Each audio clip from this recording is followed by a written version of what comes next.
నా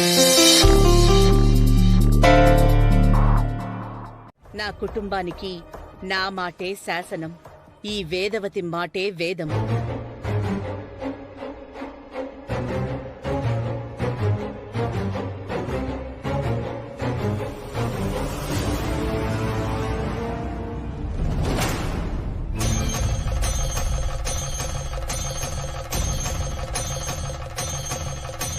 నాయనా వికాస్, చెప్పండి పంతులు గారు. నువ్వు మనస్ఫూర్తిగానే దత్తత వెళ్లాలని అనుకుంటున్నావు కదా? అయ్యో పంతులు గారు, ఇది నా పాలిట వరం అనుకోండి. ఈ కార్యక్రమం ముగిసిన వెంటనే లీగల్ ప్రొసీజర్ కూడా జరుగుతుంది పంతులు గారు. శుభం.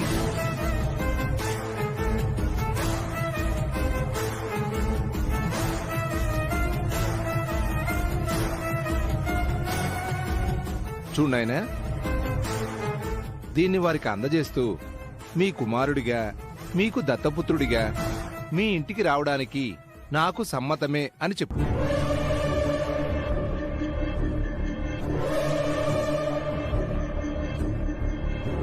తల్లిదండ్రులు లేనివాడిని వికాసను నేను మీ కుమారుడిగా రావడానికి, మిమ్మల్ని తల్లిదండ్రులుగా అంగీకరించడానికి నా పూర్తి సమ్మతిని తెలుపుతున్నాను.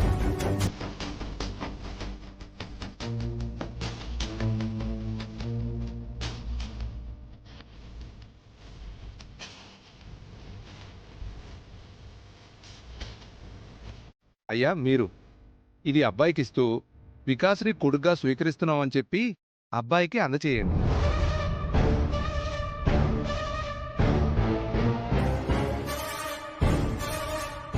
వేదవతి అనే నేను, ప్రసాదరావు అనబడే నేను వికాస్ని దత్తత. ఆపండి.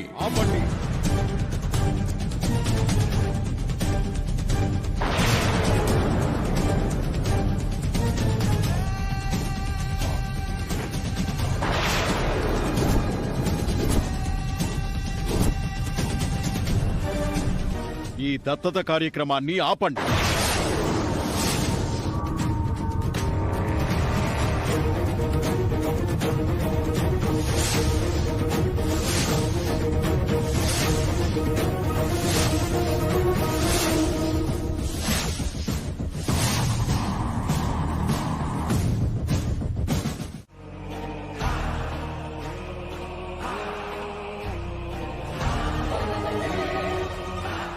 నువ్వు జన్మనిచ్చింది ముగ్గురు సంతానానికి కాదు, నలుగురికి అని నీ జాతకం చెప్తోంది వేదవతి. పెద్ద కుమారుడికి చిన్న కుమారుడికి మధ్యలో మరో సంతానం ఉందని తెలిసింది. ఆ బిడ్డ చనిపోలేదు, బ్రతికే ఉన్నాడు. మీ రెండో సంతానం చనిపోలేదు, అతని ఆయుష్ తీరిపోలేదు, చిరంజీవిగానే ఉన్నాడు. తలచుకుంటే ఒళ్ళు జలధరించినట్టు అనిపిస్తోందమ్మా. నమ్మడానికే కాదు, వింటానికి కూడా ఆశ్చర్యంగా ఉంది. ఇప్పటి వరకు నేను నా ఇద్దరు తమ్ముళ్లే ఉన్నామని అనుకున్నాను. మరో తమ్ముడు ఉన్నాడంటే భ్రమలా ఉంది. అమ్మా, ఇంతకాలం ఈ నిజం మా దగ్గర ఎందుకు దాచారు? ఇది నాకు సంబంధం లేని విషయం అని ఈ సమయంలో అనకండి. ఒక కొడుకుగా తెలుసుకునే బాధ్యత నాకుంది, చెప్పాల్సిన ధర్మం మీకుంది. ఇది చిన్న విషయం కాదు అత్తయ్య గారు, ఏం జరిగిందో చెప్పండి. వచ్చిన బంధువులు గాని మేం గాని మీ గురించి బయట సమాధానం చెప్పుకోవాలంటే మీరు గతం గురించి చెప్పాలి వేదవతి గారు. బయట వాళ్ల సంగతి అటుంచితే నా కుటుంబానికి నేను జరిగింది చెప్పుకోవాలి.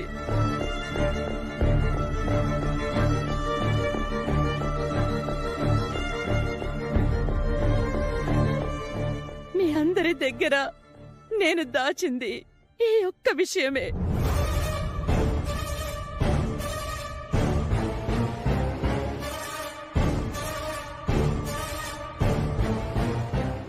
మంచి విషయమైతే చెప్పుకోవడం, బాధ పెట్టే విషయమైతే మనసులో దాచుకోవడం మాకు అలవాటైపోయింది.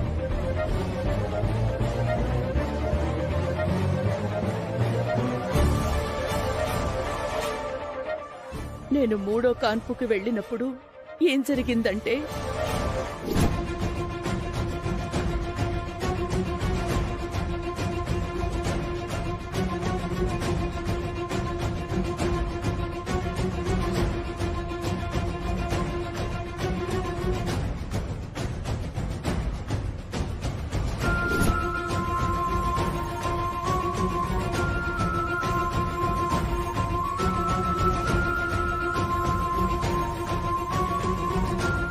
బిడ్డకి జన్మనిచ్చానని ఆ బిడ్డను కళ్ళారా చూసుకుంది.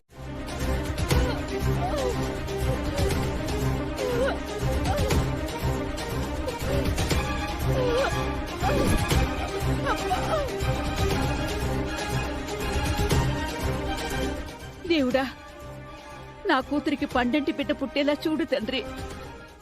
ఇంతకు ముందు కూడా 2 12 బిడ్డల్ని కనింది, పురిట్లోనే చంపేసుకుంది. ఈసారి కూడా 12 బిడ్డని కంటే మాత్రం ఏం లాభం? కాన్పు నిలబడాలి కదా.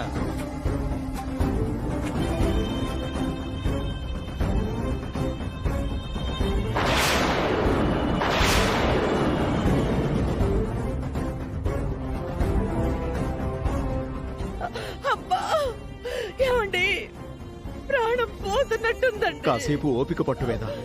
డాక్టర్ గారు మరో డెలివరీ దగ్గర ఉన్నారంట. నా వల్ల కావడం లేదండి. సరే, నేను ఒకసారి కనుక్కొని వస్తానుండు. నువ్వు జాగ్రత్త.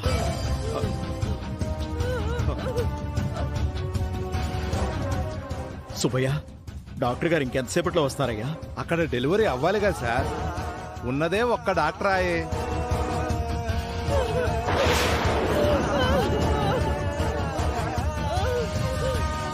వేద వచ్చేస్తారంట. వేద వేద కాసేపు ఓపిక పట్టు.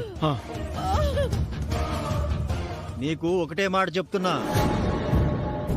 ఈసారి గనక నీ కూతురు మాత్రం నా చేతిలో బిడ్డను పెట్టలేదంటే నీ కూతుర్ని వదిలేసి మరో పెళ్లి చేసుకుంటా. డాక్టరమ్మా, చాలా ప్రయత్నం చేశాను. తల్లిని కాపాడగలిగాను గాని బిడ్డని కాపాడలేకపోయాను.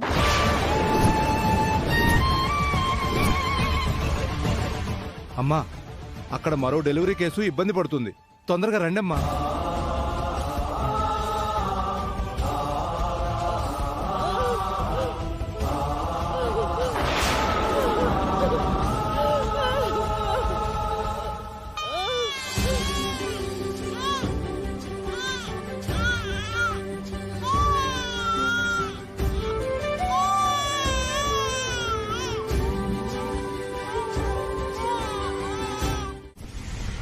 నా కూతురి జీవితం కాపాడడం కోసం ఆ రోజు నర్సమ్మతో కలిసి నేను పాపం చెయ్యాల్సి వచ్చింది.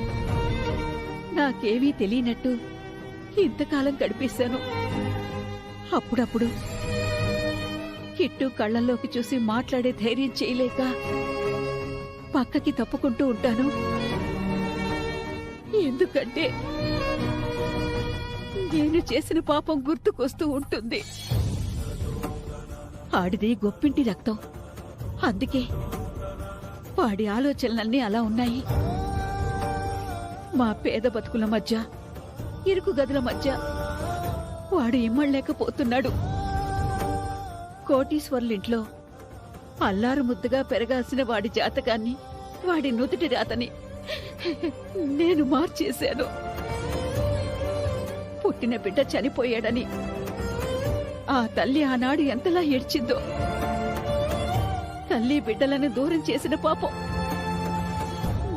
నన్ను ఊరికే వదలదు. ముందు ముందు ఏం జరగబోతుందో అంతా నీదే భారం.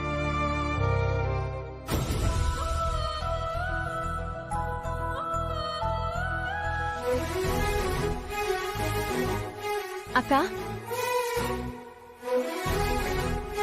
అవని 2 నిమిషాల్లో వచ్చేస్తాను. నువ్వు వెళ్ళి కూర్చో.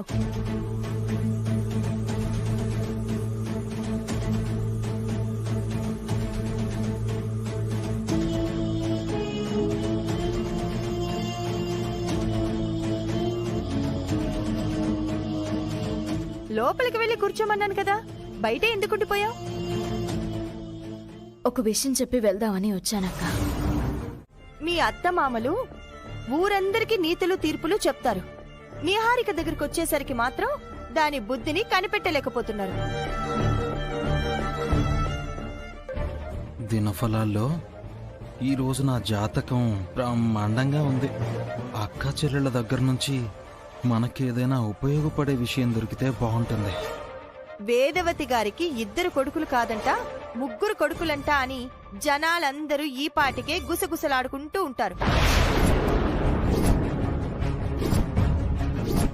ఏంటి, వేదవతి గారికి 3 కొడుకులా? అటు రాధాకృష్ణకి ఇటు శ్రీకరికి మధ్య పుట్టిన కొడుకు గురించి అసలు అత్తయ్య వాళ్ళు ఎలా కనిపెట్టగలుగుతారు? నిన్న మొన్న తప్పిపోయిన మనిషినైతే వెతికి పట్టుకోగలరు, కానీ 25 ఏళ్ల క్రితం పురిటిలోనే చనిపోయాడు అనుకున్న బిడ్డ బ్రతికి ఉన్నాడని తెలిసినంత మాత్రాన ఆ బిడ్డ దగ్గరికి ఎలా చేరుకోగలుగుతారు? మనకి స్టోరీ ఏదో ఉపయోగపడేలా ఉంది. నీ జీవితంలో ఇన్ని మలుపులేంటో నాకేం అర్థం కావడం లేదు. సరే అక్క, ఇంక నేను బయలుదేరుతాను. విన్నాను. పిచ్చి పిచ్చిగా వాగకు బావా. అది కాదవని, నేనా ఇంటికి వారసుని అని తేల్తే మీ అక్కను సౌమ్యని కూడా అక్కడికి తీసుకొచ్చేస్తాను. మీరిద్దరూ తోడికోడలలా ఒకే ఇంట్లో ఉండొచ్చు. అందరం కలిసి మంచి ఫ్యామిలీ సాంగ్ చేసుకోవచ్చు. అర్థం పర్థం లేని వాగుడు వాగకు. నువ్వేంటి ఆ ఇంటికి వారసుడువేంటి? లేదు సుజీ, ఈ మధ్య తెల్లవారుజామున నేను తెల్లటి రెక్కల గుర్రం మీద వేదవతి గారింటికి వెళ్తున్నట్టు కలలొస్తున్నాయి. అంటే ఏంటర్థం? ఆ ఇంటి రాకుమారుననే కదా? ఎక్కువగా మాట్లాడావంటే నిన్ను మెంటల్ హాస్పిటల్లో జాయిన్ చేస్తాను. నువ్వు బయలుదేరావని. నేనే వేదవతి గారి వారసునని సుప్రీంకోర్టు దాకా వెళ్ళైనా నిరూపించుకుంటాను. వేదవతి అత్తకి ఖచ్చితంగా నీలాంటి బాధ్యత లేనివాడు పుట్టుండడు. నీలాంటి వెధవ అలవాట్లు, తాగుడు, తిరుగుడు లాంటివి ఉండుండవు. సరే, నేను కాదనుకుందాం, కొడుకు వేరేవాడని అనుకుందాం. అతను మంచోడు, సకల గుణాభిరాముడు అయ్యుంటాడని నమ్మకం ఏంటి? నాకంటే వెధవ ఉండొచ్చు కదా. బుద్ధి లేని మాటలు మాట్లాడుకు బావా.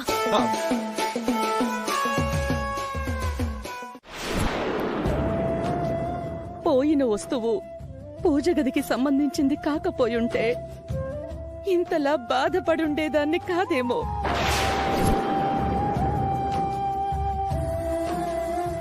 పోయింది బంగారమో ధనమో అయినా ఇంత బాధపడుండేదాన్ని కాదు.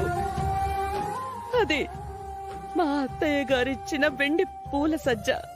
అందుకే నేను దానిని ఎంతో అపరూపంగా, ఎంతో విలువైనదిగా నీ సమక్షంలో పెట్టి పూజలు చేస్తూ ఉంటాను.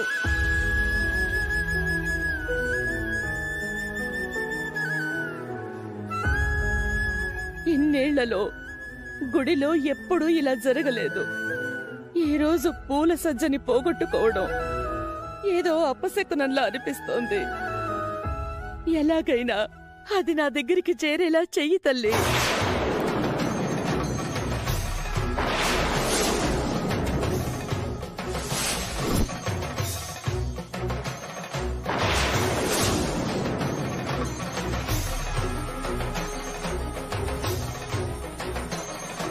నువ్వు చాలా జాగ్రత్తగా ఉంటావు కదమ్మా. ఈసారి ఎందుకు ఇలా అయింది? ఈ మధ్య గుళ్ళో కూడా దొంగలు బాగా పడుతున్నారు. అవునవును, గర్భగుడిలోని విగ్రహాలను కూడా దొంగతనం చేస్తున్నారు. ఏం చేస్తాం, కలియుగం, దేవుళ్ళకు కూడా రక్షణ లేదు. బాధపడకమ్మా, మరొకటి కొనుక్కుంటే అయిపోతుంది. అమ్మమ్మ తలుచుకుంటే అలాంటివి 1000 కొనగలదు. కానీ అమ్మమ్మకు కావాల్సింది వాళ్ళ అత్తయ్య గారిచ్చిందే. వేదా, నేను పోలీస్ కంప్లైంట్ ఇచ్చి గుడి దగ్గరున్న సీసీటీవీ ఫుటేజ్ తెప్పిస్తాను. దొంగెవరో తెలుస్తుంది, పూల సజ్జ దొరుకుతుంది. ఇంత ఘోరం జరుగుతుందని అనుకోలేదు. మన పెళ్లి సమయం నుంచి సెంటిమెంట్ గా నాతోనే వస్తోంది. పోలీస్ కంప్లైంట్ ఇస్తానన్నాను కదా, నువ్వు టెన్షన్ పడి ఆరోగ్యం మీదకి తెచ్చుకో. పూల సజ్జ పోయిందని, పూల కుండీ పోయిందని కంప్లైంట్ ఇస్తే బాగుండదేమో మామయ్య. Excuse me.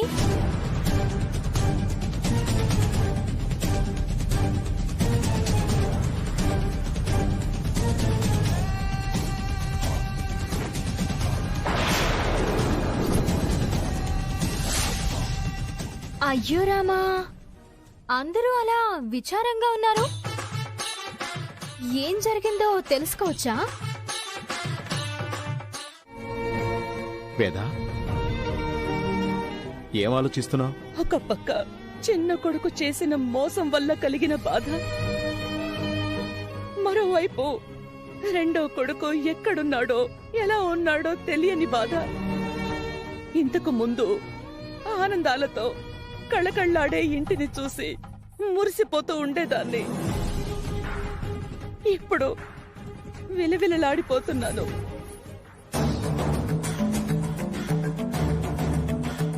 అమ్మవారికి సంబంధించిన విషయాల్లో అవని ఎప్పుడు ఏం చేసినా అత్తయ్య మనసు అవని వైపే తిరుగుతూ ఉండేది. పూల సజ్జ ఇచ్చి మార్కులు కొట్టేసింది. ఎందుకైనా మంచిది, అందరం చాలా జాగ్రత్తగా ఉండాలి.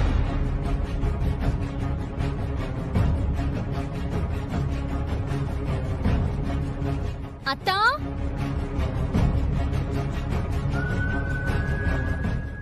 అత్తా, వరుసలతో పిలవకూడదని నీకెన్నిసార్లు చెప్పాలి? సరే వదినా, మర్చిపోయాను. పంచి వేదవతి గారు, వేదవతి గారు.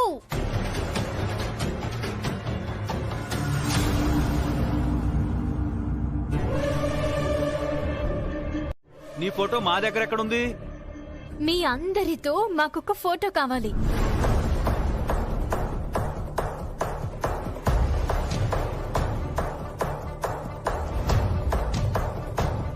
మీరు ఊహించుకున్నట్టు నవేం దారుణమైన కోరికలు కాదు. జస్ట్ ఒక గ్రూప్ ఫోటో అంతే. అవనిది చాలా చిన్న కోరిక, ఆ మాత్రం తీర్చలేరా? ఇందులో ఏదో తిరకాసుందని నా ప్రగాఢ విశ్వాసం. నాకు కూడా అదే అనుమానం కలుగుతోంది. మరి ఇంత దారుణంగా ఆలోచిస్తున్నారేంటండి? ఇంకేదో అడుగుతావని అనుకున్నాను. దురాశకి పోతావని ఊహించాను. ఫోటోనే కదా, ఇస్తాంలే.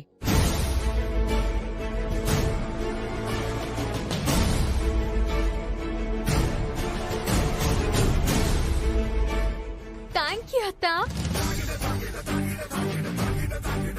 థ్యాంక్ యూ వేదవతి గారు. ఏంటమ్మా నువ్వు మాకిష్టం లేని పనులు చేస్తున్నావు? ఫోటోనే కదా, దీని గురించి వాదన పెట్టకండి.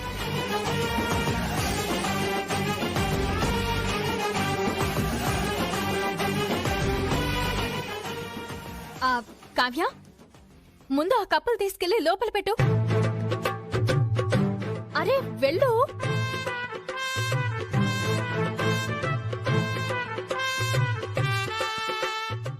ముందుగా పెద్దవాళ్ళొచ్చి ఈ సోఫాలో కూర్చోండి.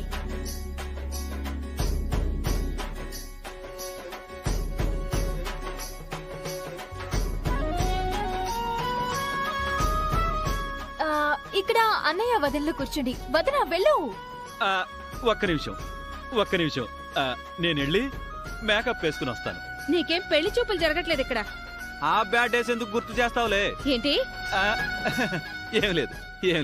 కూర్చో.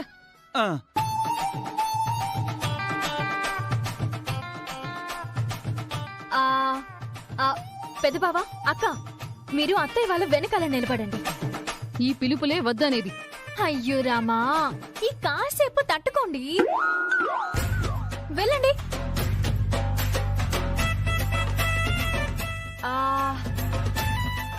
కావ్య, నువ్వు చిన్నదానివి కాబట్టి అత్తయ్య వాళ్ళ కాళ్ళ దగ్గర కూర్చో.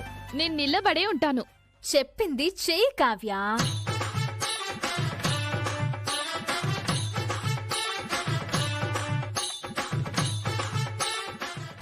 బావా,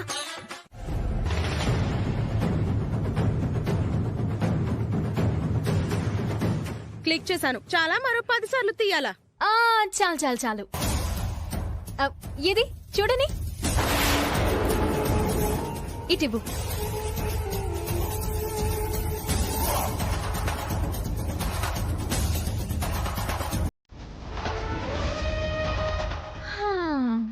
బానే తీసావు నిహారిక.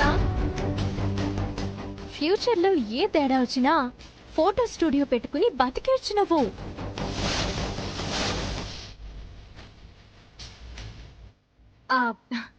నా కోరిక మన్నించినందుకు అందరికీ థ్యాంక్స్. బాయ్. రా బావా.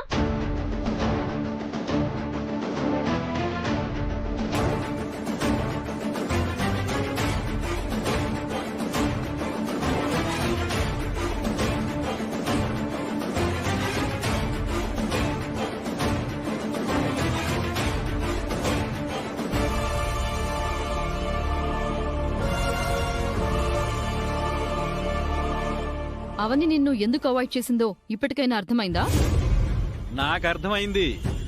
నువ్వు మా ఫ్యామిలీలోకి ఎప్పటికీ రాలేవని ఇండైరెక్ట్ గా చెప్పింది. ఏంటి వేద? గ్యాస్ అయిపోయిందండి. డబుల్ సిలిండర్ ఉంటుంది కదా? అది కూడా అయిపోయిందండి.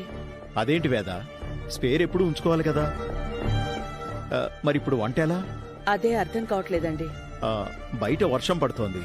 ఈ సమయంలో బయటికి కూడా వెళ్ళలేం. టాబ్లెట్స్ వేసుకోవాలి. బావా నువ్వెళ్ళరా.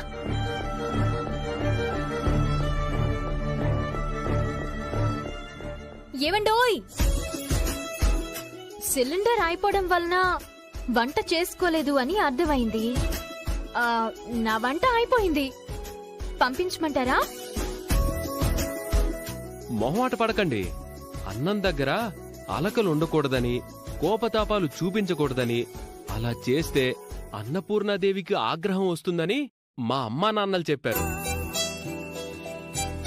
మీకు అభ్యంతరం లేకపోతే వెంటనే తీసుకొచ్చి ఇస్తాను. ఎంత కాదనుకున్నా పక్కింటి వాళ్ళం కదా, ఒకరికొకరు సాయం చేసుకుంటే తప్పలేదు. అవసరమైతే పస్తులుంటాం గాని నీ చేత్తో వండిందైతే తినవు.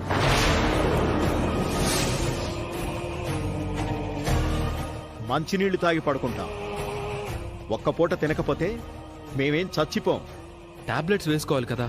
అయినా సరే మా మీద కోపం ఉండొచ్చు, కాదని అనడం లేదు. మీ ఆరోగ్యం గురించి కూడా ఆలోచించుకోవాలి కదా. మా ఆరోగ్యాల సంగతి మేం చూసుకుంటాంలే. పోనీ సిలిండర్ అయినా తీసుకెళ్ళండి. ఏం అవసరం లేదు. అమ్మా నాన్నలు తినకపోతే నేను తిననవని. మీరు తినకపోతే నేను తింటానా? మీరు ఎలాగైనా చావండి. మాకు కాబోయే కోడలు నిహారిక మాకు ఫుడ్ పంపించింది. తను మా గురించి ఆలోచించినట్టు ఎవ్వరూ ఆలోచించరు. కొందరుంటారు బయటికి ప్రేమలు నటిస్తూ ఇబ్బంది పెట్టే పనులు చేస్తుంటారు. వేద, ఆకలవుతుంది, పద తిందాం. సరే.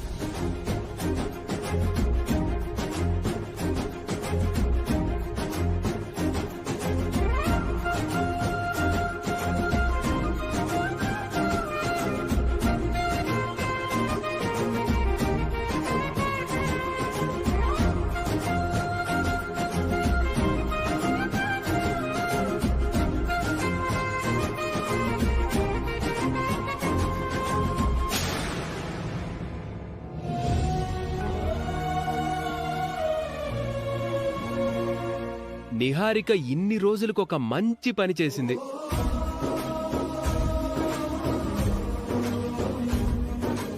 మనం భోంచేద్దాంరా.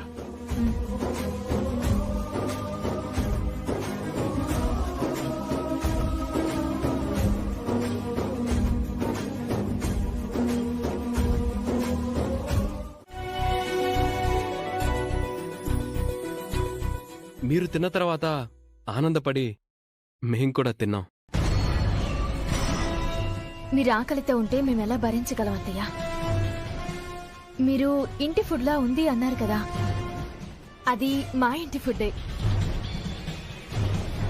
ఇదంతా అభిమానంతో ప్రేమతో చేశారు అని అనుకోవాలా, మోసం చేశారు అని అనుకోవాలా? దగ్గర కావడానికి చేసే ప్రయత్నాల్లో భాగంగా రాత్రి అలాంటి పని చేశారు. ఇద్దరి దగ్గర మామూలు స్కీములు లేవుగా. ఏమండి? చెప్పు వేద. ఓ 1000 రూపాయలుంటే ఇవ్వండి.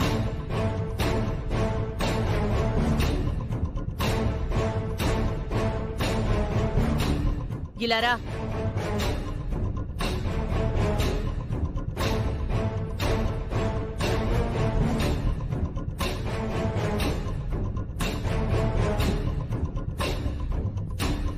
నువ్వు చేసిన పనికి సర్వీస్ డబ్బులు.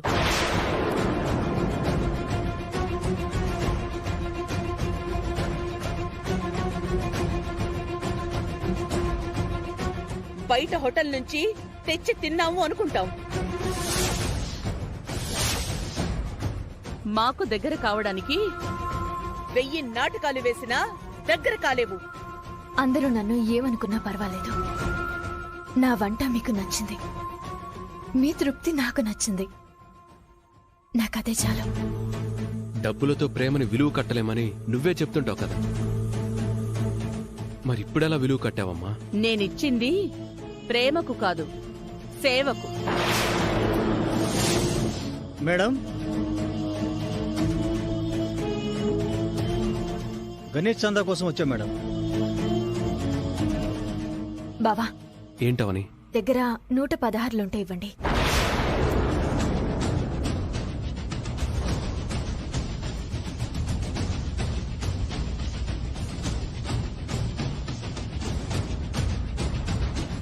వేదవతి ప్రసాదరావు గారి పేర్ల మీద 1116లు రాసుకోండి. అలాగే మేడం.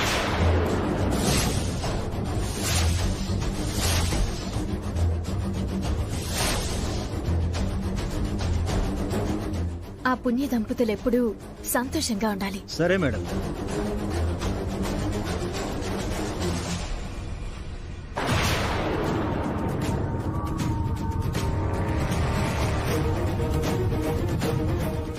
ఏవి ఎక్కడికి చేరాలో అక్కడికి చేరుతాయత్తయ్య. రా బావా.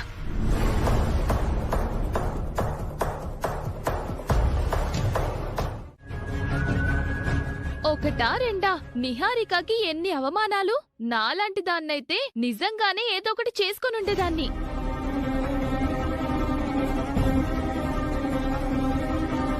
గురువుగారేమో నా రెండో తమ్ముడు బతికే ఉన్నాడని చెప్పారు. కాఫీ తీసుకోండమ్మా. ఆ తమ్ముడిని ఎలా పట్టుకోవాలో అర్థం కావట్లేదు. ఆ తమ్ముడు వస్తేనైనా నిహారికకు కొంత న్యాయం జరుగుతుంది. అతను రావాలంటే ఏదైనా ప్రయత్నం జరగాలి కదా.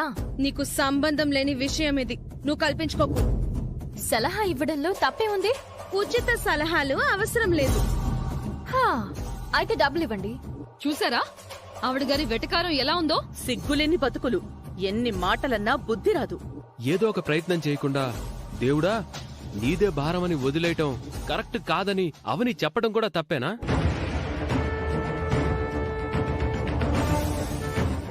స్వామీజీ గారు వచ్చి కొడుకు బతికి ఉన్నాడు అని చెప్పారు. అతను ఎక్కడున్నాడో ఎలా ఉన్నాడో తెలుసుకోవడానికి ఏవైనా మార్గాలు ఆలోచించుకుంటేనే కదా అతను మనకు దొరికేది.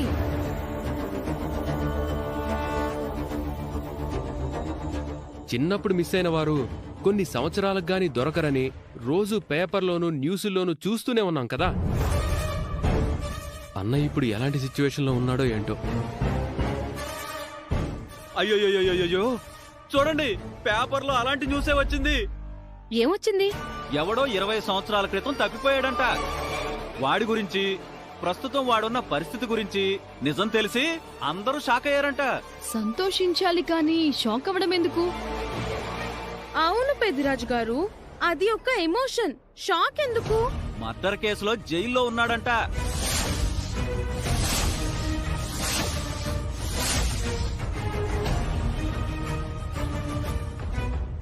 పేపర్లో స్టోరీ మన ఫ్యామిలీ స్టోరీ ఒకేలా ఉంది. పొరపాటున కూడా అత్తయ్య గారి రెండో కొడుకైతే అలా ఉండడు కదా. లావణ్య,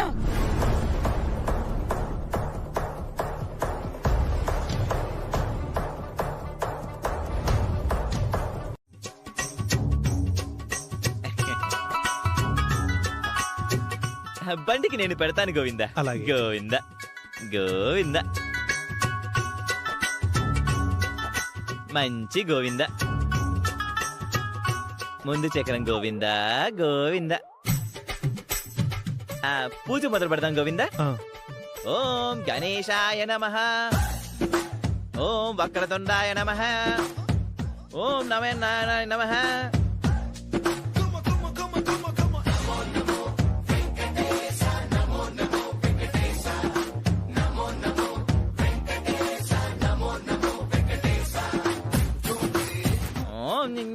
నమః. ఓం అనే మాట, నమః అనే మాట క్లియర్ గా వినపడుతున్నాయి. మిగిలినవి ఏవి వినపడటం లేదు పూజారి గారు. నా మంత్రాలు అలాగే ఉంటాయమ్మా. ఓం విఘ్నేశ్వరాయ నమః.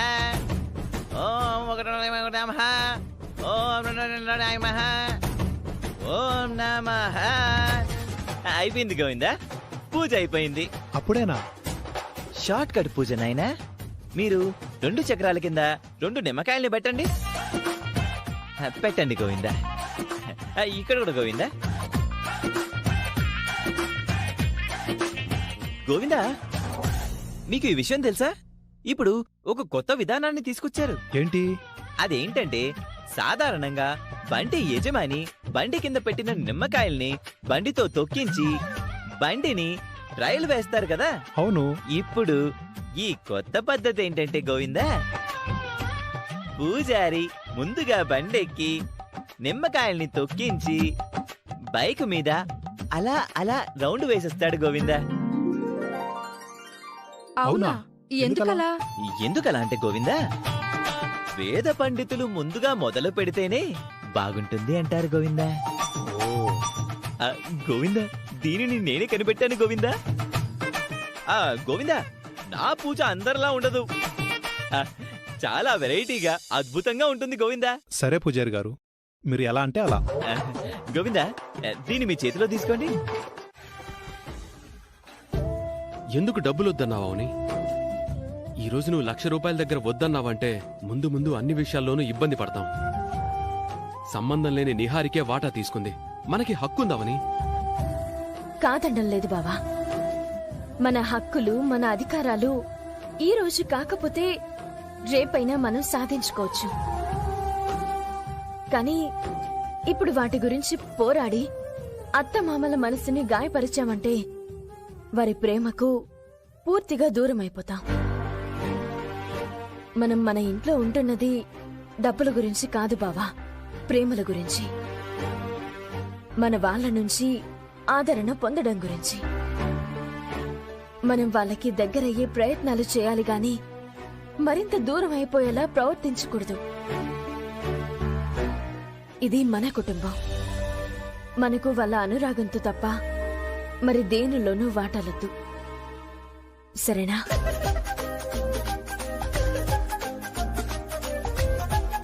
నా మంచి బావ ఏది? ఒకసారి నవ్వు. నవ్వాలి నవ్వాలి నవ్వాలి. వడ్డించమంటావా? నేను సంపాదించింది నేను తినడం కాదే, నా కొడుకు సంపాదించింది తినే యోగం నాకీ జన్మకుందా లేదా అని. అదిగో నీ కొడుకొచ్చాడు. నా రక్తంతో పులుసు, నా మాంసంతో కూర వండి నీ కొడుకు పెట్టు. ఏంటయ్యా అలా అంటావు? కాటికి కాలు చాచినట్టు ఏంటా మాటలు? అవునరా, నేను కాటికి కాళ్ళు చాచుకున్నాను. నేను పోతే నా పెండం కూడా తిందుగాని. అల్లుడు, అసలే నీకు ఆరోగ్యం బాలేదు, నువ్వు ఆవేశపడకు. ఇంకెలా మాట్లాడమంటావు? వీడు పని చేసుకోవడానికి బయట జనం ఆటో ఇవ్వడం లేదు, పెళ్లి చేసుకోవడానికి పిల్లనివ్వడం లేదు. ఏం బతికే వీడిది? కాబోయే కింగ్ని నా కాటోలు ఎందుకు? రోజుకో ఫ్లైట్ లో తిరుగుతా, చూస్తూ ఉండు. ఇలాంటి వాడిని ఇంకేమనాలి? కొన్ని రోజులు ఆగు. నువ్వు నా మీద ఖర్చు చేసిన ప్రతి పైసాకి వడ్డీతో సహా ఇచ్చేస్తాను. ఇచ్చినప్పుడు మాట్లాడరా. రోజు ఇలాంటి గొడవల్ని భరించడం కంటే నిజం చెప్పేయడమే మంచిది. చిచ్చి, ఇలాంటి కొడుకు ఏ తండ్రికి ఉండకూడదు. ఎలా పుట్టావరా మాకు? చిచ్చి. కిట్టుగాడు నీ కొడుకు కాదు.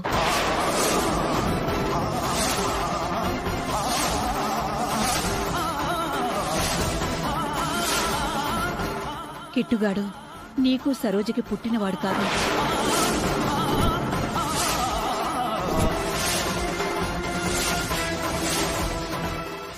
అమ్మా, నీకేమైనా మతిపోయిందా? ఆయనేదో బాధతో అలా అంటుంటే నువ్వేంటి వాణ్ణి మా కొడుకు కాదు అని అంటున్నావు? వాడు మారాలని ఏదో 4 మాటలు అంటున్నావు. ఏం తప్ప?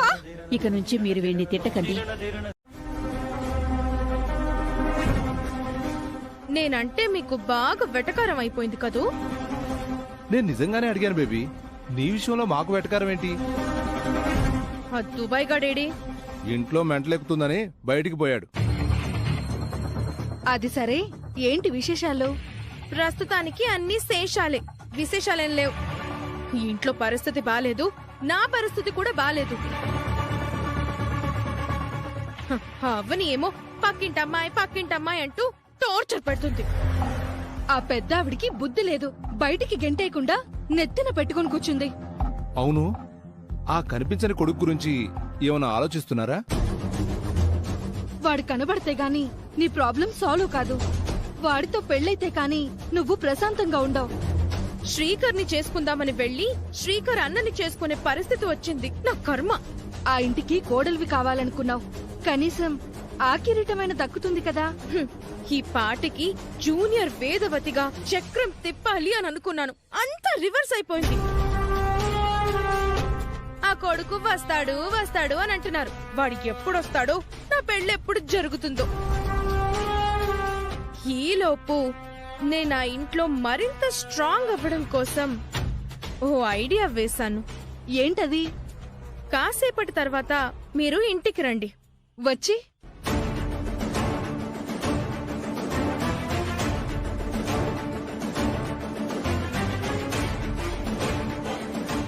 అర్థమైంది కదా?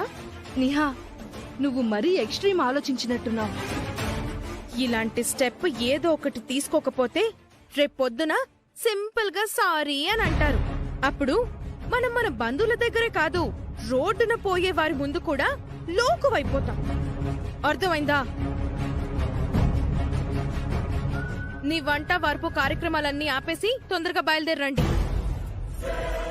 చాలా సింపుల్ గా చెప్పేసి వెళ్ళిపోయిందేంటండి? తొందరగా బయలుదేరకపోతే ఫోన్లు చేసి టార్చర్ పెడుతుంది. పదండి.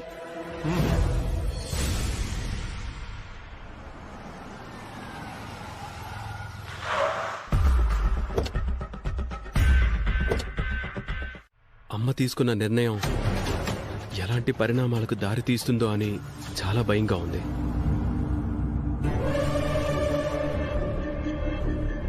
నిహారిక జాతకం కలిసొచ్చిందని సంతోషపడుతున్నారే గాని నిహారిక స్వార్థం గురించి, తను చేసే మోసం గురించి వాళ్ళు కనిపెట్టలేకపోతున్నారు. మనల్ని నమ్ముకొనొచ్చిన ఆడపిల్లకు అన్యాయం జరగకూడదని అతి మంచితనంకి పోయి నిర్ణయం తీసుకున్నారు. తను కుటుంబాన్ని ముంచిపోతుందని తెలుసుకోలేకపోతున్నారు. నిజాలకు నీడ లేకుండా పోయింది. అబద్ధాలు అందలం ఎక్కుతున్నాయి. ఈ పరిస్థితుల్లో మనం ఏం చేయగలం? మన మాటలు చేదు, తన మాటలు తీపి. రేపందరం డాక్యుమెంట్స్ పై సంతకాలు చేయాలని అంటున్నారు. రేపేం జరుగుతుందో అర్థం కావటం లేదు. ఏమైనా జరగని బావా, మనమైతే రేపు అత్తయ్య మాటకు అడ్డు చెప్పొద్దు.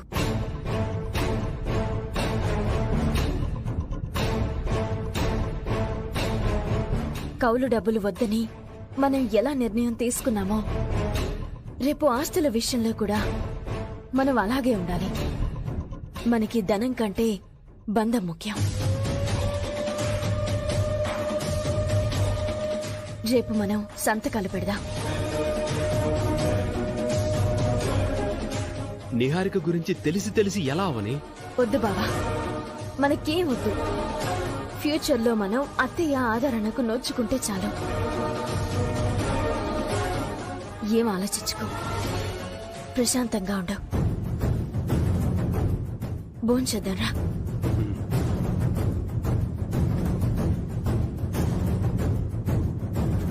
అవని రేపు అట్టుపుల్ల వేస్తుంది అని అనుకున్నాను.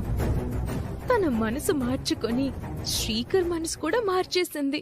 ఇక నాకు తిరుగే లేదు. నిహారిక వల్ల మనకి ఏదో జరిగిపోతుంది అని అనుకున్నాం. చివరికి ఆస్తులన్నీ తీసుకెళ్లి తన పేరున రాస్తున్నారు. ఇది ఎంతవరకు న్యాయం? న్యాయం కానే కాదు. అత్తయ్య గారిది చాదస్తం కాకపోతే తొందరపడి మాట ఇచ్చేయడమేంటి? అరే, వారసులో ఎంతమంది ఉండగా బయట మనిషికి రాసిచ్చేయాలనుకోవడం ఏంటి? రేపు నిజంగా యావదాస్తి నిహారిక పేరున ట్రాన్స్ఫర్ అయిందంటే మన జుట్టంతా నిహారిక చేతికి అందించినట్టే. నిహారిక క్యారెక్టర్ గురించి మనకి తెలిసినట్టు అమ్మమ్మ వాళ్ళకి తెలియదు కదా, అందుకే అలా చేస్తున్నారు. తాతయ్య వాళ్ళ పరిస్థితి ఇప్పుడు ఎలా ఉందంటే, నిహారిక మంచిది కాదని ఇప్పుడు మనం అందరం వెళ్లి చెప్పినా నమ్మేలా లేరు.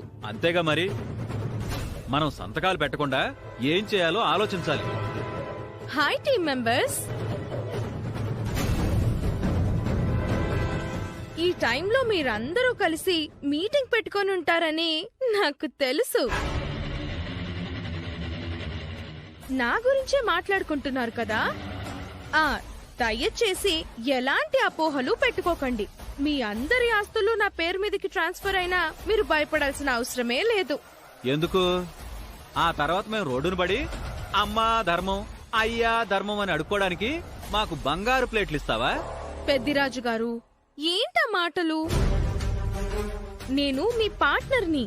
మీ ప్రాపర్టీస్ అన్నీ నా దగ్గర పదిలంగా ఉంటాయి.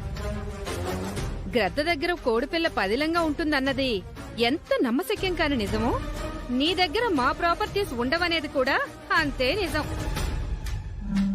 మీరు అనవసరంగా కంగారు పడుతున్నారు.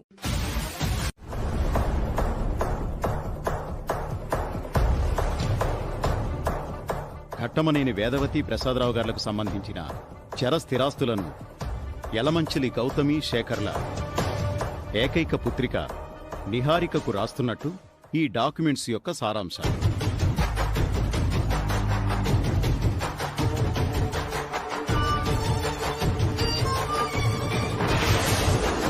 ముందుగా మీరు సంతకాలు చేయాలి. ఆ తర్వాత మీ వారసులందరూ సంతకాలు చేయాలి. అమ్మా, ఇప్పటికైనా మీ మనసు మార్చుకోండి. మీ పంతంతో ఇదంతా చేస్తున్నారు గాని సొంత మనుషుల మధ్య ఈ ఆస్తులకు సంబంధించిన విషయాలు ఇంత దూరం రావడం నాకైతే ఏ మాత్రం ఇష్టం లేదు.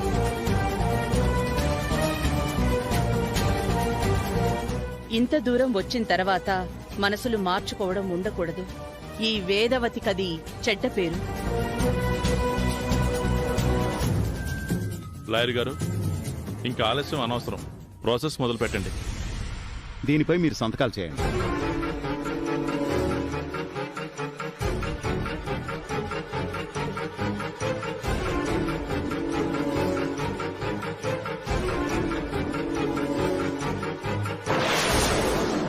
ఇప్పుడు పెద్ద కొడుకు పెద్ద కోడలు చేయాలి.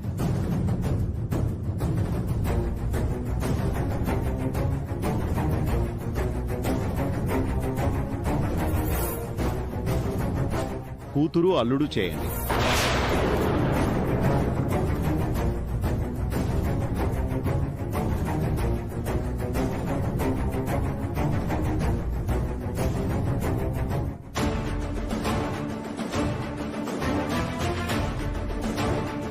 చిన్న కొడుకు చిన్న కోడలు చేయాలి. కావ్య, వాళ్ళని పిలు. వినిపించింది కదా, రండి.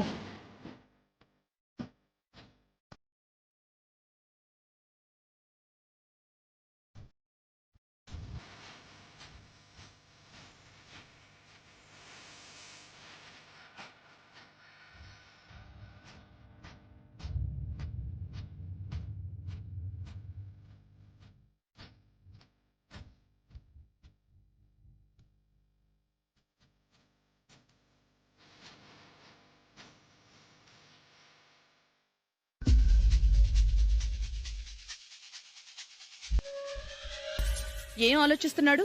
ఏం చదువుతున్నాడు? తొందరగా సంతకం చేయమని చెప్పండి.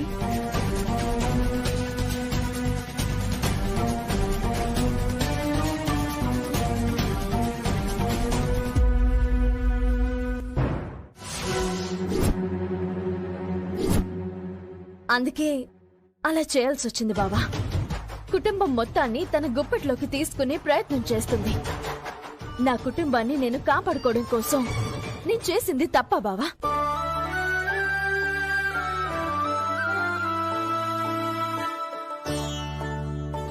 ప్రతి కుటుంబంలో నీలాంటి కోడలొక్కరుంటే చాలవని కుటుంబ వ్యవస్థలు బాగుపడతాయి. పూర్వంలా ఉమ్మడి కుటుంబాలు తయారవుతాయి. నీవి చాలా చాలా గొప్ప ఆలోచనలవని. I'm proud of you. 10 రోజుల్లో ఎక్కడున్నాడో తెలియని మా అన్నయ్యను తీసుకొస్తానన్నావు. నువ్వన్నది ఒకవేళ జరగకపోతే మనిద్దరి మధ్య ఉన్న బంధం తెగిపోయి దూరం అయిపోతాం. ఆ విషయంలో నాకు చాలా భయంగా ఉంది. నేను నీకు దూరం అయ్యేది నా ప్రాణం పోయిన తర్వాతే బావా. నా ప్రయత్నం నేను చేస్తాను. నేను అనుకున్నది సాధించగలననే నమ్మకం నాకుంది.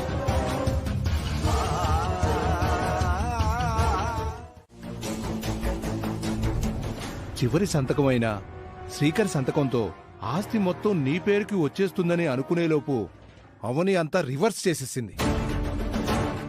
అవని ఎందుకు అలాంటి నిర్ణయం తీసుకుందో తెలీదు గాని అవని మరింత రిస్క్ లో పడేలా చేశాను. 25 కనిపించని కొడుకుని 10 రోజుల్లో అవని పట్టుకోవడం చాలా చాలా కష్టం. పట్టుకుంటుందేమో, ఆ పనిని నీ మీద పంతంతోనైనా చేయగలదేమో. అవును బేబీ, నువ్వు శ్రీకర్కి శాశ్వతంగా దూరం అయిపోవడానికి ఏదో రకంగా వేదవతి గారి కొడుకుని పట్టుకొని ఆధారాలతో సహా నిరూపిస్తుంది. అదంతా ఈజీ పని కాదు, చాలా పెద్ద టాస్క్. 10 రోజుల్లో కనిపెట్టేయడానికి ఆవిడేమన్నా ప్రపంచ ప్రఖ్యాతిగాంచిన డిటెక్టివా? అవనికి అంత సీన్ లేదు. జస్ట్ 10 రోజులు ఓపిక పడితే అవని నేనిచ్చిన టాస్క్ లో ఓటమి పాలవుతుంది. కొడుకుని తీసుకుని రానందుకు పెద్దావిడ శ్రీకర్తో నా పెళ్లి జరిపిస్తుంది. ఒక్కోసారి చెడులో కూడా మంచే జరుగుతుందంటే ఇదే. నీ సమర్థతకు మించి పనులు, నీ శక్తికి మించిన శబదాలు చేశావు అంటే నువ్వు నాశనమైపోతావే. పోరాడితేనే కదక్కా గెలుపోటములు తెలిసేది. ప్రతిసారి అమ్మవారి సాయం నీకు అందుతుందని అతి నమ్మకంతో ఉంటున్నావేమో. ఒక్కోసారి దేవుళ్ళు మంచి వాళ్లకు కూడా పరీక్షలు పెట్టి నరకం చూపిస్తారు. నీతిమంతుడైన సత్యహరిశ్చంద్రుడికే తప్పలేదు, ధర్మం వైపు నిలబడిన పాండవులకి కూడా తప్పలేదు. నువ్వెంత పిచ్చి వేషాలు వేయకు. అవనిని తిట్టకు బంగారం.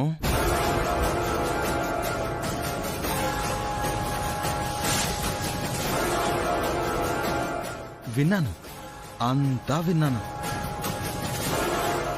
అవని, మీ అక్క అన్నట్టు కనిపించకుండా పోయినవాడు దొరకడమంటే చాలా కష్టం.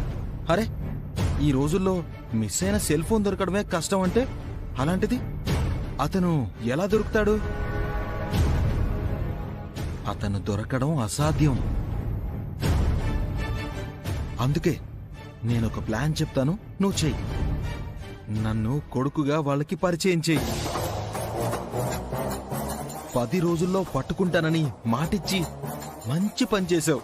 చివరి నిమిషంలో ఏదో ఒక ఆధారం చూపించి నమ్మించావనుకో, నీ శ్రీకర్ నీకు దక్కుతాడు. అంత మోసం చేయడం కంటే చావడం నయం. ప్రయత్నం చేస్తే ఖచ్చితంగా ఫలితం ఉంటుంది. నేనొస్తానక్క.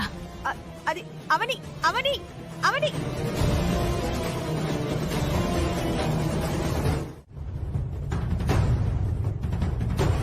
ఓకే, ప్రైమరీ స్టేజ్ లో నాకు కావలసిన ఇన్ఫర్మేషన్ అంతా మీరిచ్చారు.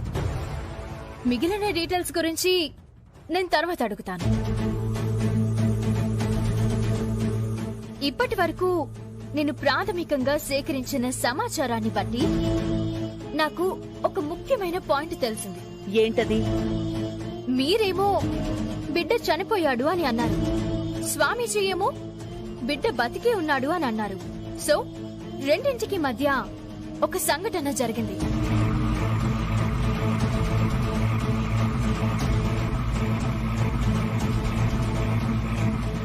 మీ బిడ్డ చనిపోయాడు అని మీతో అబద్ధం చెప్పారు.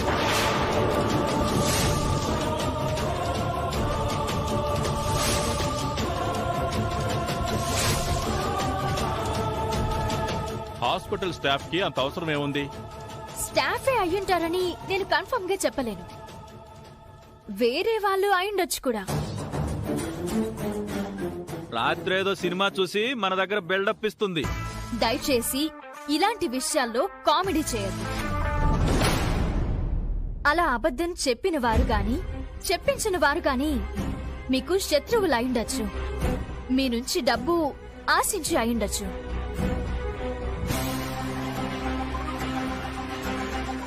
లేదా వాళ్ళకి పిల్లలు లేకపోవడం అయినా అయ్యుండొచ్చు. ఇప్పటి వరకు మీకు ఎవరి దగ్గర నుంచి ఎలాంటి డిమాండ్స్ లేవు కాబట్టి ఏదో రహస్యం ఉంది. అవని చెప్పిన దాంట్లో చాలా లాజిక్ ఉంది.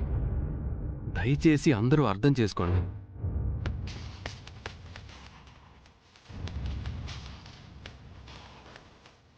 సో నా ఇన్వెస్టిగేషన్ రుద్రవరం నుంచే మొదలవుతుంది.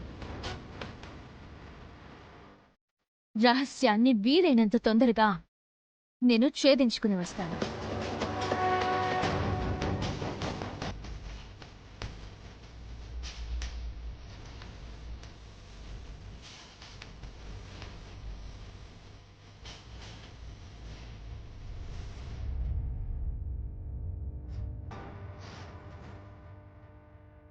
అవని చాలా ఓవర్ చేస్తుంది.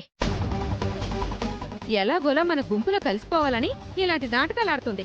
చూద్దాం, ఆ నాటకాలు 10 రోజుల తర్వాత బయట పడతాయి కదా. అవని ప్రయత్నం ఎట్టి పరిస్థితుల్లోనూ సక్సెస్ కాకూడదు. అప్పుడు శ్రీకర్ నా వాడవుతాడు. సరోజ, నేను బయటికి వెళ్ళొస్తాను. సరేనయ్యా. హలో నాగయ్య, నేను రామూర్తిని. మూర్తి, చెప్పు. ఆటో ఏమైనా కావాలా? ఆటో గురించి కాదు, నీ కొడుకు గురించి చెప్దామని ఫోన్ చేశాను. మా వాడు మళ్ళీ ఏదైనా ఘనకార్యం చేశాడా ఏంటి? నీ కొడుకుని పోలీసులు అరెస్ట్ చేసి తీసుకెళ్లారు. పోలీసులు అరెస్ట్ చేశారా? ఏమైందండి? మా వాడు ఏం చేశాడండి? ఓ పిల్ల గొంతు మీద కత్తి పెట్టాడు. తొందరగా వెళ్ళి విడిపించుకోండి. ఉంటా మరి. ఏమైందయ్యా? అయ్యగారు, ఎవరో అమ్మాయి గొంతు మీద కత్తి పెట్టాడంట. వారం పోకులా తిరిగేవాళ్ళు చివరికి ఎలా తయారవుతారో చూసావా? ముందా నిడిపించుకుందాం పదల్లుడు. పదయ్యా. నేను రాను, నువ్వు వెళ్ళొద్దు. అదేంటల్లుడు? ఈ ఎదవని కన్నది మీరేనా అని అక్కడ అడుగుతారు. అవసరమా? మనకి గుమ్మడికాయ అంత గౌరవం లేకపోయినా ఆవగించంత పరువైతే ఉంది. అది పోతుంది. అలా అంటే ఎలా అల్లుడు? రోజుకు ఏదో పని చేస్తున్నాడు. బయట ఉండడం కంటే లోపల ఉండడమే మంచిది. ఆడెలాంటోడైనా మన కొడుకండి. నువ్వింకేం మాట్లాడుకో. మీరు రాకపోతే నేనేనే వెళ్ళి వాడిని విడిపించుకొస్తాను. కొడుకు మీద మీకు ప్రేమ లేకపోయినా మనవడి మీద నాకు ప్రేమ ఉంది. జరుగు. నా నమ్మకానికి అమ్మవారి ఆశీర్వాదంతో పాటు మీ ఆశీర్వాదం కూడా కావాలి. నన్ను ఆశీర్వదించి పంపించండి.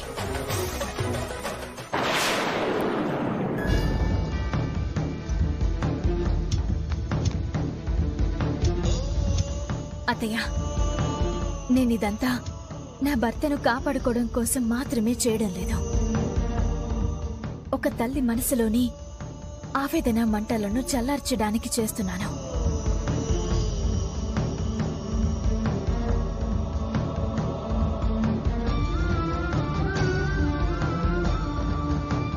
ఒక తండ్రి లోపల కుమిలిపోతూ దిగమింగుతున్న బాధని ఆనందంగా మార్చడానికి చేస్తున్నాను.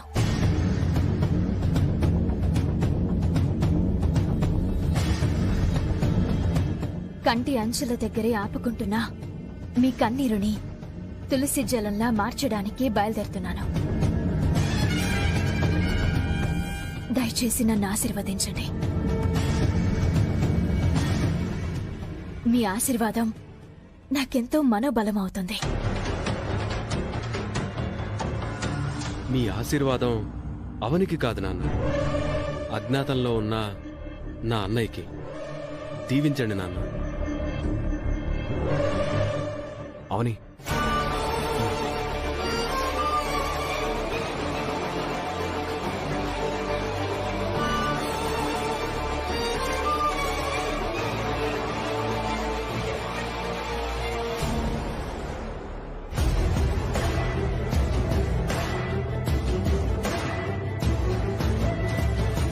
పెద్ద యుద్ధానికి బయలుదేరుతున్నట్టు బిల్డప్ ఇస్తుంది.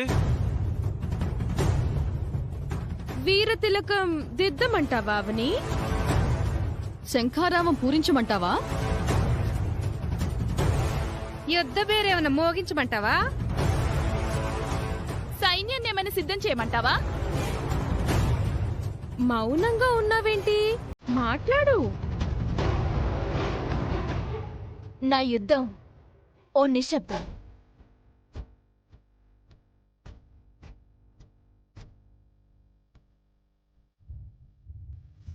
మీ వెటకారానికి సమాధానం 10 రోజుల్లో దొరుకుతుంది. ఆల్రెడీ ఒక రోజు గడిచినట్టే, ఇంకా 9 రోజులే మిగిలింది. ఆ సమయం నాకు చాలు. బావా, నువ్వు కార్తీక్. కృష్ణుడు అర్జునుడికి రథసారదైనట్టు చిన్నోడు సాయంగా వెళ్తున్నాడు. రథం తీచున్నాడా? బాయ్ పాపా. రుద్రవరం నుంచి తిరిగి వచ్చాక మాట్లాడుకున్నా. అవనికి కావాల్సిన రహస్యాలు రుద్రవరంలో ఉన్నాయి. సో అవని ఇన్వెస్టిగేషన్ కి అంతరాయం కలిగించాలంటే రుద్రవరం దగ్గర నుంచే నరుక్కు రావాలి.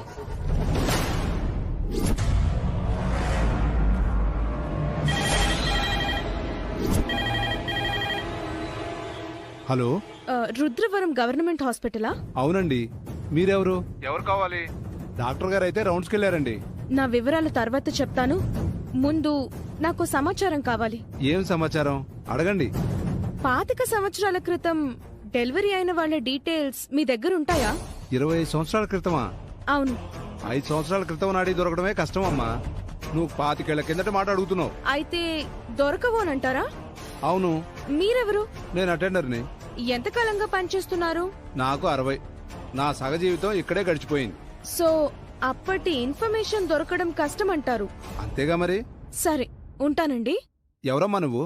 నీ పేరేంటి? ఎక్కడి నుంచి చేశావు? Hello hello.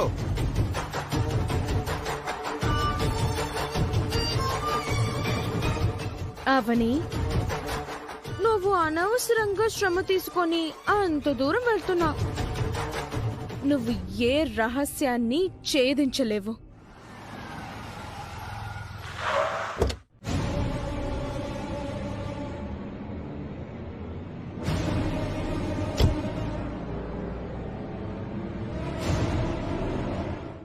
ఇరవై 25 సంవత్సరాల క్రితం డెలివరీకి సంబంధించిన లిస్ట్ అయితే దొరకలేదు, కానీ ఆ సమయంలో ఉన్న నర్సు ఫోటో దొరికింది.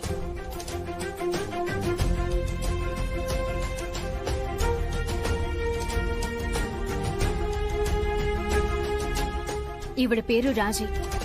ఈమెను కలిస్తే మనకి అప్పటి నిజాలు తెలుస్తాయి. ఈవిడెక్కడుంటుంది? ఫోటో దొరికింది, కానీ అప్లికేషన్ పేపర్ బాగా డ్యామేజ్ అయిపోవడం వల్ల అడ్రస్ తెలియడం లేదు. అడ్రస్ మనం తెలుసుకోవాలి. కొండను తవ్వి ఎలకని పట్టినట్టు లేదు? అయ్యుండొచ్చు బావా, బట్ ఆ ఎలికి ఒక్కోసారి మనకి వాహనం అవుతుంది, గణేశుడికి అయినట్టు. ఓన్లీ ఫోటోతో ఏం చెయ్యలేమవని. నీకు అర్థం అవడం లేదు, కానీ ఎంత పెద్ద కేసైనా ప్రధాన ఆధారం ఈ ఫోటోనే బావా. నీ వృధా ప్రయత్నంతో 10 రోజులు ఇట్టే గడిచిపోతాయి. అప్పట్లోగా అన్నయ్య ఆచూకీ తెలియలేదు అంటే నన్ను నిహారికకు త్యాగం చేస్తావా? ఎందుకు ఇలాంటి ఛాలెంజ్ తీసుకున్నావు? నిన్ను వదులుకోవాల్సి వస్తుందేమోనన్న ఊహే నాకు భయంకరంగా ఉంది. నేను తట్టుకోలేకపోతున్నానవని. నా బావ నాకు దూరం అయితే నేను బతకలేను. అమ్మో, వాడు చేసినవేం చిన్న పనులు కావు. ఇన్ని రోజులు ఎవడో పక్క రాష్ట్రం నుంచి వచ్చిన దొంగ అనుకున్నా. ఇంతకాలానికి దొరికాడు. వదిలే సమస్య లేదు. నా దగ్గర దాచుకున్న డబ్బులు ఓ 2000 దాకా ఉన్నాయి. ఇవి తీసుకుని వదిలేయండి సారు. ఎలా కనబడుతున్నా నీకు? 2000 లంచానికి లొంగిపోతాననుకున్నావా? పోనీ ఎవరినైనా అప్పటికి ఓ 5000 దాకా సర్దుతాను బాబు, విడిచిపెడతారా? ఎక్కువ మాట్లాడేవంటే నిన్ను కూడా లోపలేస్తాను. మీ కాళ్ళు పట్టుకుంటాను సారు, దయ చూపించండి. కానిస్టేబుల్, ముందు ఈ ముసల్దాన్ని బయటికి ఎంటేయండి. కిటు, ఇలాంటి పరిస్థితి తెచ్చుకుంటావని అనుకోలేదురా. నువ్వు టెన్షన్ పడకు సూరే, నేను ఎలాగైనా బయటకు వస్తాను. నీ మనవడు ఎట్టి పరిస్థితుల్లోనూ బయటికి రాడు. కోర్టులో శిక్ష పడుతుంది, జైలుకు పోతాడు. సార్ సార్ సార్ భయపెట్టకండి సార్, ముసలిది పుట్టుకోమంటుంది.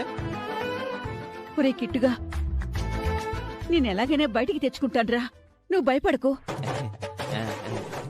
ఒరే కిట్టు, అమ్మా బయటికి పదా. ఒరే కిట్టు, నువ్వు జాగ్రత్త, నేను మళ్ళీ వచ్చి నేను తీసుకెళ్లిపోతాను. ఎస్ఐ గారు, మా ముసల్దానికి నేనంటే ప్రాణం సార్. బ్రహ్మంగారిలా దివ్య దృష్టితో ఆలోచించి అవని అత్తయ్య గారి రెండో కొడుకుని కనిపెట్టగలుగుతుందో లేదో ఇప్పుడే చెప్పేస్తాను. నీ కోతలు రోడ్డు మీదకెళ్ళి చిన్నపిల్లల దగ్గరకు పోయి, మా దగ్గర కాదు. నిజం వసంత, కావాలంటే రుజువు చేస్తాను చూడు.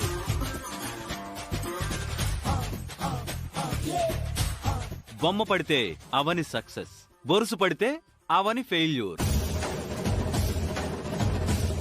వేసేస్తా వేసేస్తా వేస్తున్నాను. 1 2 3.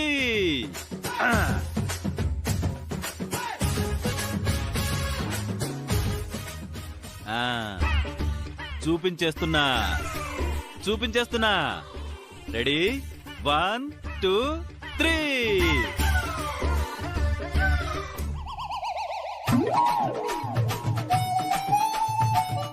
ఏదిది ఎటెళ్ళిపోయింది?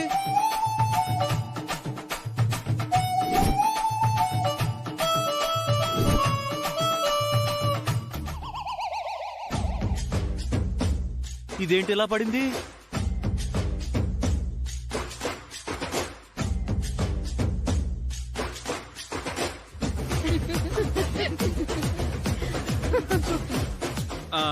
ఇంకోసారి వేస్తాను. ఇంక చాలే, ఆపు.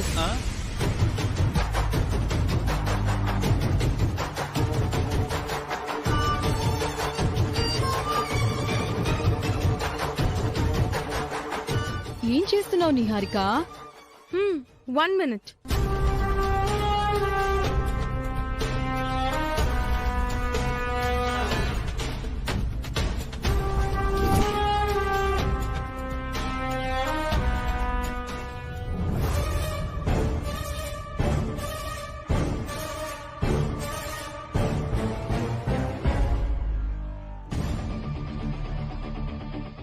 అవని ఆపరేషన్ అజ్ఞాత్ ఈ రోజు మొదలు పెట్టింది.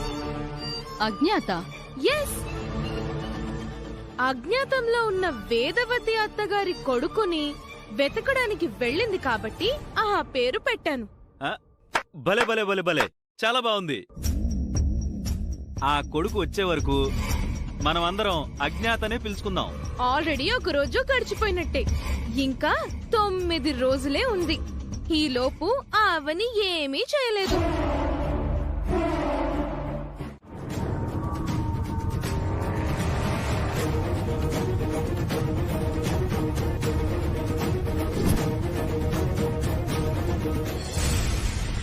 సురే,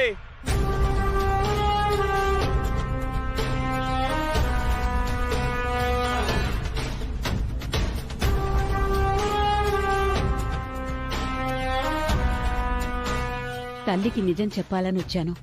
బిడ్డే వచ్చేశాడు. కిట్టుగాడున్నప్పుడు నిజం బయట పెట్టకూడదు. వాళ్లకి వీడికి, నక్కకి నాగలోకానికి ఉన్నంత తేడా ఉంది. అందుకే మంచి సమయం చూసుకుని ముందు వేదవతి గారికి చెప్తాను, తర్వాత కిట్టుగాడికి చెప్తాను.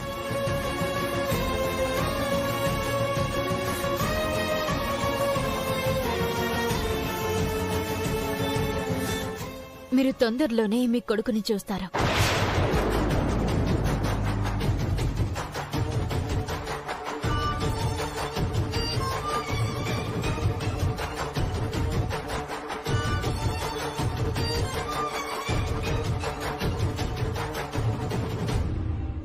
ఏమైంది వేదా? కడుపులో ఉన్న బిడ్డ కాల్తో తన్నినప్పుడు ఆ నొప్పిలో కూడా తల్లికి ఓ ఆనందం ఉంటుంది కదా, అలాంటి భావన కలుగుతోందండి.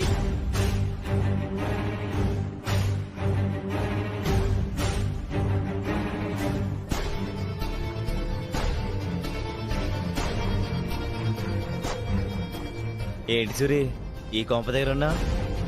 మన బతుకులకి ఈ కొంపకి ఏమన్నా సూట్ అయిందా? ఒరే ముందు నువ్వు బయటికి పదా, వీడిది పడి పద పద పద పద. కనిపించకుండా పోయిన నా కొడుకు నా పిలుపు వినిపించేంత, నా కంటికి కనిపించేంత దూరంలో ఉన్న మన కొంపంత బాత్రూంలో స్నానం చేయడానికి షవర్ ఉంటుంది. 5 వంటగాళ్ళు, 10 మంది పనోళ్ళు, కారు డ్రైవర్లు, చెప్పులు తొడిగేవాడొకడు, కార్ డోర్ తీసేవాడొకడు. అబ్బబ్బబ్బబ్బబ్బబ్బబ్బబ్బా! ఆ రేంజే వేరే. అనవసరంగా నీ కూతురు కడుపులో నేను ఎట్టా పుట్టానే? నాకున్న ఆశలకి ఇలాంటి వాళ్ళ కడుపులు కదా పుట్టాలి. అనవసరంగా ఆ దరిద్రపు కొంపలో పుట్టేశాను. కాంప్రమైజ్ కాలేకపోతున్నాను, కోటీశ్వరుని కాలేకపోతున్నాను. నా కొడుకు తొందరగా రావాలి, మనందరితో కలిసి సంతోషాల్ని అనుభవించాలి.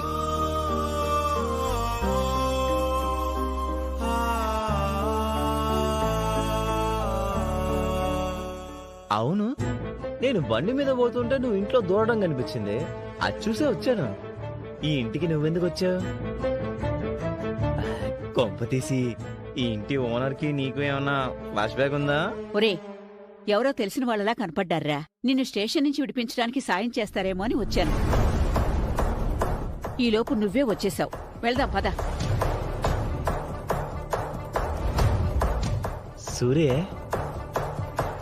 ఒక్క రోజైనా ఇలాంటి కొంపలో ఉండాలి. ముందు నువ్వు బండి తీరా.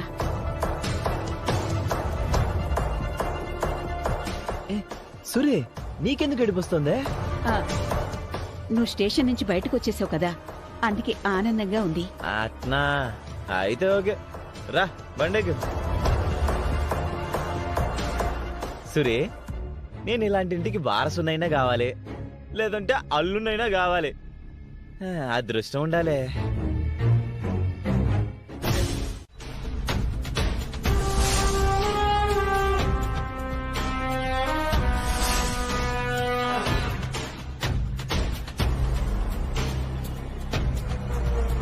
ఏమనుంది బావా?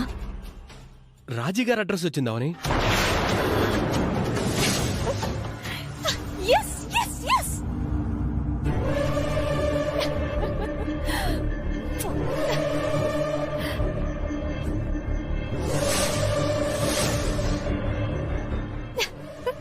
థాంక్ గాడ్, రేపు మనం రాజీ గారిని కలుస్తున్నాం. కష్టే ఫలి అంటారు. నీ కష్టానికి తగ్గ ఫలితం దొరికిందావని. అవును బావా, అడ్రస్ దొరకకపోయింటే చాలా మూడోట్ అయిపోయిండేదాన్ని. రేపు ఆ నిహారికకి చుక్కలు చూపిస్తాను. మీకంటే ముందు ఆ రాజు దగ్గరికి నేను వెళ్ళి ఆవిడ మీకు దొరకకుండా చేస్తాను.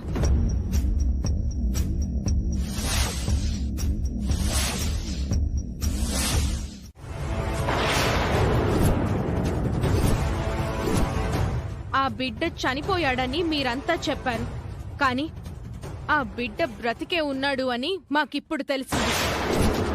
ఆ బిడ్డ బతికే ఉన్నాడని మాకొక గురువు చెప్పారు. ఆ బిడ్డ గురించి తెలుసుకుందాము అని వచ్చాను. అతనిప్పుడు ఎక్కడున్నాడు, ఎవరి దగ్గరున్నాడు, ఆ విషయాల గురించి, ఆ నిజాల గురించి నీకు తప్ప మరి ఎవ్వరికీ తెలియదు. తొందరగా చెప్పు. ఆ బిడ్డ నిజంగానే చనిపోయాడు. మీకెవరో తప్పుడు సమాచారం ఇచ్చారు. గురువులు స్వామీజీలు చెప్పినవన్నీ నిజమవుతాయా ఏంటి? నిజం చెప్తే దానికి తగ్గ ఫలితం ఉంటుంది. నాకేం తెలియదమ్మా. నా గురించి నీకు తెలియదు.